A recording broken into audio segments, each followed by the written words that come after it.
শতভিসা education YouTube চ্যানেলে তোমাদের প্রত্যেককে স্বাগত। আজকে আমরা ডাব্লিউবি পঞ্চায়েত এক্সামকে মাথায় রেখে আরও একটি নতুন প্র্যাকটিস সেট আলোচনা করব। খুব দ্রুত আলোচনা করে দেবো। মূলত তোমাদেরকে বলবো যারা এই জায়গাগুলো পড়োনি তারা অবশ্যই পড়ে নেবে, আর যারা পড়েছো তারা অবশ্যই প্র্যাকটিস সেট হিসেবে দেখে নাও কতগুলো করতে পারছো।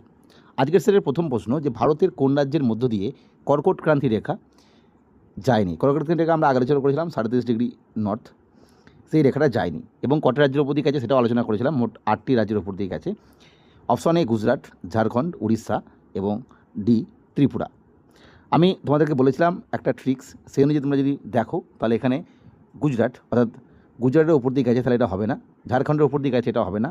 ত্রিপুরার ওপর দিয়েও গেছে, অর্থাৎ দক্ষিণ যে আমাদের উত্তর পূর্ব যে নর্থ ইস্টের স্টেটগুলো রয়েছে তার মধ্যে দুটো রাজ্যের ওপর দিয়ে গেছে, মিজোরাম এবং ত্রিপুরা। প্রশ্ন আসে কোন দুটো রাজ্য, সেটা হচ্ছে মিজোরাম, ত্রিপুরা। তার right answer option C Orissa. উড়িষ্যার ওপর দিয়ে কিন্তু কর্কট ক্রান্তি রেখা যায়নি। তাহলে এই যে 8টি স্টেট, সেই 8টি স্টেটের নাম কিন্তু মুখস্থ করবে। নেক্সট আমরা দেখব 2 নম্বর, দামোদর নদীর উৎপত্তি কোথায়? দামোদর নদ কোথা থেকে উৎপত্তি হয়েছে? এই প্রশ্নগুলো আসবে। নদ এবং নদীর উৎপত্তিস্থল এবং পতনস্থল এবং শাখা নদী উপনদী মুখস্থ রাখবে, এবং নদী দূরবর্তী যে টাউনগুলো রয়েছে সেগুলো। অপশনে ছোটনাগপুর মালভূমি, বি রাজমহল পাহাড়, সি আরাবল্লী পর্বত অ্যান্ড ডি সাতপুরা পর্বত। এই দামোদর এবং ময়ূরাক্ষী, এই দুটো নদী খুব ইম্পর্টেন্ট। এই দুটো নদী কোথা থেকে উৎপত্তি হয় প্রশ্ন আসে। দামোদর নদীর উৎপত্তি হয়েছে অপশন এ ছোটনাগপুর মালভূমি।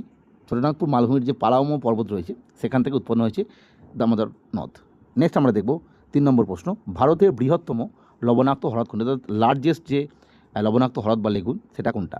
Option A Chilka, B Pulicat, C Sambhar and D Loktak. দেখো এইখানে এই যে চিল্কা, পুলিকট এবং লকটক, এই 3টে হ্রদ কিন্তু খুব ইম্পর্টেন্ট। এখান থেকে বিভিন্ন প্রশ্ন আসে। লকটক হ্রদ ইম্পর্টেন্ট এই কারণেই, এটা হচ্ছে ভারতবর্ষের একমাত্র ফ্লোটিং ন্যাশনাল, মানে এখানে ফ্লোটিং ন্যাশনাল পার্ক আছে এই হ্রদের ওপর। তার নাম হচ্ছে কেইবুল ল্যামজা ন্যাশনাল পার্ক। খুব ইম্পর্টেন্ট যে কেইবুল ল্যামজা ন্যাশনাল পার্ক কোথায়? এটা লোকটক হ্রদে অবস্থিত, এবং এটা হচ্ছে মণিপুর স্টেটটা হচ্ছে মণিপুর, এটা মনে রাখবে। এখান থেকে প্রশ্ন আসে। মণিপুর স্টেটের ইম্পর্টেন্ট একটা বিষয়ই হলো লোকটক হ্রদ। সেখানে একটা ভাসমান ন্যাশনাল পার্ক আছে, যেটা মানে ভারতের একমাত্র ন্যাশনাল পার্ক, মানে ভাসমান, সেটা হচ্ছে কেইবুল ল্যামজা ন্যাশনাল পার্ক। এবং এই কেইবুল ল্যামজা ন্যাশনাল পার্কে একটা জিনিস দেখা যায়, সেটাকে বলা হয় ফুমদিস। এখান থেকে প্রশ্ন আসে যে ফুমদিস কোথায় দেখা যায়? সেটা হবে কেইবুল ল্যামজা ন্যাশনাল পার্কে। এবং এখানকার একটা এন্ডেমিক স্পিসিস হচ্ছে ড্যান্সিং ডিয়ার। এবার এরও একটা গল্প আছে। গল্পটা কি? এই ফুমদিস মানে হচ্ছে একটা শক্ত তৃণভূমি, অর্থাৎ তৃণভূমি এলাকা, যেটা ওই লেকের ওপরে জলের ওপর জমে হয়ে গেছে। অনেক সময় তোমরা দেখবে যদি জলের ওপরে কোনো বরফ ভাসে বা শোলা ভাসে, যেরকম হয় ঠিক সেই রকম। অর্থাৎ সেইগুলো তলাটায় জল, ওপরটায় কিন্তু পলি জমে ঘাস জমে একটা শক্ত স্তর হয়ে গেছে। এবার হরিণগুলো কী করে, একটা জায়গা থেকে আর একটা জায়গায় লাফিয়ে আসে, এবং দেখে যখন আসে তখন এগুলো নিচে যেহেতু জল আছে তলাটা ঢুকে যায়, দেখে মনে হয় হরিণটা নাচছে, এই জন্য বলে ডান্সিং ডিয়ার। যাই হোক, এবং এই ফুমদিসগুলো কোনো জায়গায় এতটা শক্ত হয়ে গেছে লেকের সঙ্গে পাশাপাশি অবস্থা থেকে, যে সেখানে ছোটো মানে ট্রাইবাল মানুষজন বসবাস করে। ফলে এইগুলো গেল লোকটক হ্রদের বিষয়। নেক্সট আমরা দেখব 2 নম্বর যেটা ইম্পর্টেন্ট, সেটা হচ্ছে পুলিকট। এটাও কিন্তু একটা লেগুন, এটা অন্ধ্রপ্রদেশে অবস্থিত। আর আজকের যেটা ইম্পর্টেন্ট, যে ভারতের বৃহত্তম লবণাক্ত হ্রদ অবশ্যই চিল্কা, যেটা কোথায় অবস্থিত? উড়িষ্যায়, এবং মহানদীতে এর উপকূলে এটা অবস্থিত। Option A is the right answer. এই যে কথাগুলো বলছি এগুলো মনে রাখবে। এখান থেকেই দেখবে ঘুরিয়ে ফিরিয়ে প্রশ্ন আসে। পশ্চিমবঙ্গের কোন জেলাটি বাংলাদেশের সঙ্গে সর্বাধিক সীমান্ত ভাগ করে? খুব ইম্পর্টেন্ট জায়গা, যে ইন্টারন্যাশনাল বর্ডার বা নর্মাল অন্য রাজ্যের সঙ্গে বর্ডার, সেই বর্ডারগুলো ক্ষেত্রে ভারতের রেসপেক্টে সবথেকে বেশি বর্ডার লাইন লম্বা, সেটাও বাংলাদেশ। আর একই রকমভাবে সেটা 4236 কিলোমিটার। আর ওয়েস্টবেঙ্গলের রেসপেক্টও সবথেকে বেশি বাংলাদেশের সঙ্গে, এটা মনে রাখবে। আর বাংলাদেশের সঙ্গে পশ্চিমবঙ্গের যে জেলাটার দীর্ঘরেখা বেশি রয়েছে, সেটা হচ্ছে অপশন এ মুর্শিদাবাদ, উত্তর চব্বিশ পরগনা, সি নদিয়া এবং ডি মালদা। এখানে যে 4টে অপশন রয়েছে, 4টের সঙ্গেই কিন্তু বাংলাদেশের বর্ডার রয়েছে। এবং right answer option C Nadia. নদিয়ার হচ্ছে লংগেস্ট বাউন্ডারি লাইন রয়েছে বাংলাদেশের সঙ্গে। নেক্সট আমরা দেখব 5 নম্বর প্রশ্ন, জজিলা গিরিপথ কোন নদীর অঞ্চলকে যুক্ত করেছে? এই যে পাসগুলো রয়েছে, মাউন্টেন পাস, এগুলো কিন্তু একটু মুখস্থ করে রাখবে। যদি তোমরা পারো অবশ্যই ম্যাপ দেখে মুখস্থ করবে, তাহলে বুঝতে সুবিধা হবে।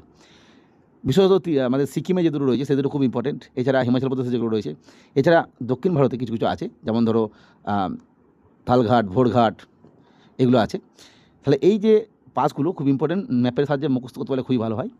জজিলা পাস কানেক্ট করেছে কাকে? জম্মু কাশ্মীর ও লাদাখ, সিকিম ও তিব্বত, আসাম ও অরুণাচল, হিমাচল ও লাদাখ। দেখো আমরা যদি একটু স্টেট ওয়াইজ এই জজিলা পথটাকে আমরা মনে রাখতে পারি, জজিলা মূলত অবস্থিত একদম জম্মু কাশ্মীরের দিকে, তাহলে সিকিম এবং তিব্বত এই জায়গাটা প্রথমে এটা হচ্ছে না। আসাম অরুণাচল এদিকে জেলা পাস নেই, তোমাদের সমস্যা হতে পারে হিমাচল, লাদাখ এবং জম্মু কাশ্মীর ও লাদাখের মধ্যে। মূলত এই জজিলা গিরিপথটা খুবই ইম্পর্টেন্ট, এটা কমন প্রশ্ন। সেটা হচ্ছে শ্রীনগর এবং লাদাখকে কানেক্ট করছে জজিলা পাস। ফলে শ্রীনগর মানে আমরা বুঝতে পারছি জম্মু কাশ্মীর, তাহলে অর্থাৎ option A is the right answer. Himachal হবে না, জম্মু কাশ্মীর ও লাদাখ। নেক্সট আমরা দেখব পরবর্তী প্রশ্ন 6 নম্বর, ভারতের কোন নদী বদ্বীপ সৃষ্টি করে না? এটা একটা কনসেপচুয়াল প্রশ্ন, এটা একটু বুঝে নাও। বদ্বীপ মানে ডেল্টা, আর মোহনা মানে হচ্ছে এস্টুয়ারি। এই জায়গা থেকে প্রশ্ন আসে। মূলত তোমরা মনে রাখবে যে আমরা যদি ভারতের ম্যাপটা শেষের দিকটা একটু আঁকার চেষ্টা করি, তাহলে আমরা দেখব যে ভারতের ঠিক নিচের দিক পোর্শনটা এরকম রয়েছে। সেখানে যে নদীগুলো আরব সাগর এসে পড়ছে, কিছু নদী বঙ্গোপসাগরে পড়ছে। যেগুলো বঙ্গোপসাগরে পড়ছে তো ইস্টের দিকে, এই দিকটায়, সেটাকে বলা হয় পূর্ব বাহিনী নদী। যেগুলো আরব সাগরে পড়ছে সেটা হচ্ছে পশ্চিম বাহিনী নদী। এদিকে আছে আরব সাগর বা আরাবিয়ান সি, আরব সাগরে পড়ছে, এটা বে অফ বেঙ্গলে পড়ছে এই জায়গাটা, ওপর দিকটা আর কি। এখানে তো ইন্ডিয়ান ওশান আছে। যাই হোক, এবার যেগুলো বে অফ বেঙ্গলে পড়বে সেগুলোতে বদ্বীপ সৃষ্টি হবে, অর্থাৎ ডেল্টা ফর্ম হবে। যেগুলোতে আরব সাগরে পড়বে সেখানে ডেল্টা ফর্ম হবে না, সেখানে কী হবে, এস্টুয়ারি বা মোহনা হবে। এই কনসেপ্টটা মাথায় রাখবে, তাহলেই হবে। তাহলে আমরা যদি দেখি যে বদ্বীপ সৃষ্টি করে না বলেছে, তাহলে গঙ্গা তো অবশ্যই বে অফ বেঙ্গলে পড়ছে ভারতের মধ্যে দিয়ে, বা কিছুটা বাংলাদেশে যাচ্ছে, তাহলে এটা তো হচ্ছে না। গোদাবরী অবশ্যই আমরা জানি যে এটাও বে অফ বেঙ্গলে পড়ছে। এবং তোমরা দেখবে যে প্রশ্ন আসে যে বশিষ্ঠ গোদাবরী ও গৌতমী গোদাবরী এই দুটো নাম কার উপনদী? অবশ্যই গোদাবরীর উপনদী, কারণ গোদাবরী যখন একদম বঙ্গোপসাগরে পড়ছে তখন কিন্তু দুটো ভাগে বিভক্ত হয়ে যাচ্ছে। নেক্সট মহানদী, মহানদী আমরা জানি এটাও বে অফ বেঙ্গলে পড়ছে উড়িষ্যার মধ্য দিয়ে। ফলে নর্মদা নদী অবশ্যই বে অফ বেঙ্গলে ঠিক এই জায়গাটায় পড়ছে, খাম্বাদ উপসাগরে। এবং এটা প্রবাহিত হয়েছে বিন্ধ্যায়ন রেঞ্জ এবং সাতপুরা রেঞ্জের মধ্যখান দিয়ে, বিন্ধ্যায়ন এবং সাতপুরার মধ্য দিয়ে প্রবাহিত হচ্ছে নর্মদা। আর ঠিক তার নিচে সাতপুরা এবং অজন্তা রেঞ্জের মধ্যে দিয়ে প্রবাহিত হয়েছে তাপ্তি। ফলে এই নর্মদা এবং তাপ্তি দুজনেরই কিন্তু ডেল্টা নেই, বা অন্যান্য যারা ওয়েস্ট ফ্লোয়িং রিভার সবই ডেল্টা নেই, তাহলে right answer option C Narmada. এই ট্রিক্সটা একটু মনে রাখবে, তাহলেই তোমরা, কারণ এখান থেকে বহু প্রশ্ন আসে ঘুরিয়ে ফিরিয়ে। পশ্চিমবাহিনী নদী কোনটা, পূর্ববাহিনী নদী কোনটা, পশ্চিমবঙ্গের তরাই অঞ্চল কোন জেলায় অবস্থিত? এখানে কতগুলো টার্ম তোমাদেরকে বলে দিই পশ্চিমবঙ্গের ক্ষেত্রে বা ইন্ডিয়ার রেসপেক্টে। মূলত পশ্চিমবঙ্গের কথাই বলি, ইন্ডিয়ারটা পরে বলে দেবো। তরাই, ডুয়ার্স, বারিন্দ্রল্যান্ড বা বরেন্দ্রভূমি, দিয়ারা, খোয়াই, এই যে কথাগুলো লিখছি এগুলো কিন্তু তোমরা জেনে রাখবে। খোয়াই মূলত পাওয়া যায় বীরভূম, দিয়ারা যেটা সেটা মূলত দিনাজপুর এবং মালদার উপরের অংশ, বারেন্দ্রল্যান্ড যেটাও সেই মালদা। মূলত এগুলো একটা ল্যান্ডফর্ম। এই ভূমির উপরগুলো কী, কোথায় হয়, কোন নদীর উপকূলে অবস্থিত, বাইরে পাশে কোন নদী আছে, এগুলো দেখে রাখবে। তাহলে তরাই এবং ডুয়ার্স আমরা প্রত্যেকেই জানি যে তরাই এবং ডুয়ার্স একদম হিমালয় পাদদেশ, দার্জিলিংয়ে যেটা। তাহলে এখানে যেহেতু আমরা দেখতে পাচ্ছি পুরুলিয়া হবে না, বাঁকুড়া হবে রাঢ়বঙ্গের, তাহলে right answer option B Darjeeling. Terai এবং ডুয়ার্স হলো দার্জিলিং। নেক্সট আমরা দেখব 8 নম্বর, পৃথিবীর সবচেয়ে গভীর মহাসাগরীয় খাদ কোনটি? খুব ইম্পর্টেন্ট, মহাসাগরীয় খাদ বলেছে, মহাসাগর নয়। অপশন এ টোঙ্গা খাদ, বি জাভা খাদ, বি মারিয়ানা খাদ, অ্যান্ড ডু পেরিচিলি খাদ। এটা তোমরা অনেকেই জানো যে মারিয়ানা ট্রেঞ্চ, যেটা অপশন সি, সেটা যে পৃথিবীর বৃহত্তম মহাসাগরীয় খাদ।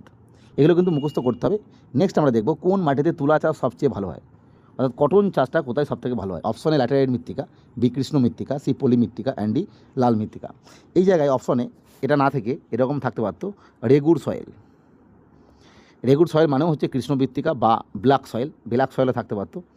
যাই থাকুক না কেন, কটন চাষ সবথেকে ভালো হয় রেগুর মৃত্তিকা, ব্ল্যাক সয়েল বা কৃষ্ণ মৃত্তিকা। তো option B is the right answer.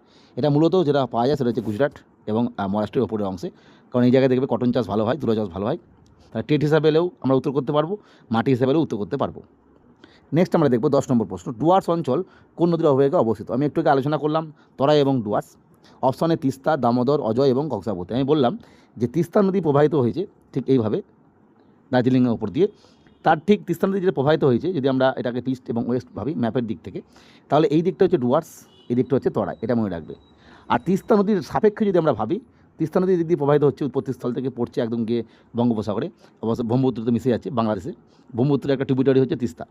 তাহলে তিস্তা নদী যখন আসছে তার ডান দিকে যে অংশ সেটা হচ্ছে তরাই, এবং বাঁ দিকের যে অংশ লেফট সাইডের সেটা হচ্ছে ডুয়ার্স। এখান থেকে প্রশ্ন আসছে যে তিস্তা নদীর ডান দিকের অংশকে কী বলে, তখন হবে তরাই, আর তিস্তা নদীর বাঁ দিকের অংশ ডুয়ার্স। আবার যদি বলে পশ্চিম দিকের অংশ কী হবে, তখন হবে তরাই, এই যে ওয়েস্ট আমি লিখেছি, আর পূর্ব দিকেরটা হবে ডুয়ার্স। এটা মনে রাখবে, এখান থেকে বহু প্রশ্ন আসে। তাহলে তিস্তা নদী আমরা বুঝতেই পারছি, তাহলে right answer option A Teesta. Next আমরা দেখব পরবর্তী প্রশ্ন 11 নম্বর, ভারতের সর্বোচ্চ জলপ্রপাত কোনটি? ওয়াটারফলস, হাইয়েস্ট ওয়াটারফলস, এটা কিন্তু মনে রাখবে। অপশনে যোগ জলপ্রপাত বা যোগ ফলস, দুধসাগর, কুঞ্চিকল জলপ্রপাত, অ্যান্ডি শুভসুন্দরম জলপ্রপাত। দেখো এই যে জলপ্রপাতগুলো আছে এখানে চারটেই কিন্তু কর্ণাটক বা কর্ণাটকের সঙ্গে গোয়া একদম জাংশন পয়েন্টে অবস্থিত। আমরা প্রত্যেকেই জানি যে যোগ জলপ্রপাত যেটা কর্ণাটক রাজ্যে অবস্থিত এবং এটা অবস্থিত শরাবতী রিভারের ওপরে। নেক্সট আমরা যদি দেখি যে দুধসাগর, এটাও কর্ণাটক রাজ্যে অবস্থিত, এটা মূলত অবস্থিত মান্ডবী নদীর ওপরে। মান্ডবী এবং জোয়ারি দুটো ইম্পর্টেন্ট রিভার, যে রিভার দুটো কিন্তু গোয়ার মধ্যে দিয়ে প্রবাহিত হয়েছে। নেক্সট কুঞ্চিকল জলপ্রপাত, এটাও কর্ণাটক রাজ্যে অবস্থিত, এটা হচ্ছে বরাহি নদীর ওপরে। এইগুলো ইম্পর্টেন্ট কারণ এইগুলোই দেখবে সব জায়গায় অপশনে থাকে। এবং শিবসুন্দরম তো খুবই কমন, যেটা কাবেরী নদীর অবস্থিত, তোমরা জানো, এবং এটাও কিন্তু কর্ণাটক রাজ্যে অবস্থিত। তাহলে চারটি কর্ণাটকে। নদীগুলো ইম্পর্টেন্ট, যোগ জলপ্রপাত শরাবতী নদী, দুধসাগর মান্ডবী নদী, কুঞ্চিকল জলপ্রপাত যেটা হচ্ছে বরাহি নদী, এবং শিবসুন্দরম কাবেরী নদী। এবং সবথেকে হাইয়েস্ট হচ্ছে অবশ্যই কুঞ্চিকল জলপ্রপাত, যেটা বরাহি নদীর উপর অবস্থিত। এটা কিন্তু কোনোভাবেই যোগ জলপ্রপাত নয়, এটা কিন্তু একটু দেখে রাখবে এবং খেয়াল করবে, এটা পরিবর্তন হয়েছে। Option C is the right answer. Next আমরা দেখব 12 নম্বর একটা কমন প্রশ্ন, এল নিনো কোন মহাসাগরের সঙ্গে সম্পর্কিত? দেখো এল নিনো এবং লা নিনো যেটা নিয়ে বর্তমান সময়ের একটা ইয়ার চলছে, এল নিনো ইয়ার বা এল নিনো ইয়ার আসতে চলে, যেটা আমরা আসছে। এই যে কনসেপ্টটা এই মুহূর্তে বোঝানো সম্ভব নয় বা এখন জানা দরকার নেই তোমাদের পঞ্চায়েতের রেসপেক্টে, পরীক্ষার রেসপেক্টে। মূলত আমরা দেখে নেব কোন মহাসাগরে এল নিনো বা লা নিনো এই বিষয়গুলো হয়। এল নিনো মূলত কোন মহাসাগরে হয়? অপশন এ আটলান্টিক মহাসাগর, বি ভারত মহাসাগর, সি প্রশান্ত মহাসাগর, and D Arctic. The right answer option C প্রশান্ত মহাসাগর। যদি কোনো সময় এমন প্রশ্ন পাও যে এল নিনো বা লা নিনো এটা কী ধরনের ঘটনা, বায়ুমণ্ডলীয় ঘটনা, মহাসাগরীয় ঘটনা, তখন কিন্তু উত্তর করবে অবশ্যই মহাসাগরীয় ঘটনা। নেক্সট আমরা দেখব পরবর্তী প্রশ্ন, 13 নম্বর প্রশ্ন, পশ্চিমবঙ্গের কোন জেলায় সান্দাকফু অবস্থিত? Option A Kalimpong, B Darjeeling, C Jalpaiguri, and D Alipurduar. আমি আলোচনা করেছিলাম যে এই যে সান্দাকফু কথাটা বললাম, এই সান্দাকফুটা হচ্ছে পশ্চিমবঙ্গের হাইয়েস্ট পিক, এবং আলোচনা করেছিলাম যে শুধুমাত্র এইভাবে প্রশ্ন আসে না, প্রশ্ন আসে এটা কোন রেঞ্জ, মানে কোন শৈলশিরা অবস্থিত, তখন হবে সিঙ্গালীলা রেঞ্জে অবস্থিত, এবং এটা অবশ্যই দার্জিলিং, অর্থাৎ option B is the right answer. পরবর্তী প্রশ্ন 14 নম্বর, লোকটক হ্রদ কোন রাজ্যে অবস্থিত? আমি একটু আগে আলোচনা করে দিলাম, বললাম লোকটক হ্রদ থেকে কিন্তু প্রশ্ন আসে। Option A Mizoram, B Manipur, C Tripura, and D Nagaland. আমি বলেছিলাম যে লোকটক হ্রদের ক্ষেত্রে প্রথমেই যেটা মনে রাখবে, এর মধ্যে কেইবুল ল্যামজা ন্যাশনাল পার্ক রয়েছে, যেটা ফ্লোটিং ন্যাশনাল পার্ক, ভারতের একমাত্র, যেখানে ড্যান্সিং ডিয়ার পাওয়া যায়, যেখানে ফুমদিস দেখা যায়, এবং এটা অবস্থিত অপশন বি মণিপুর।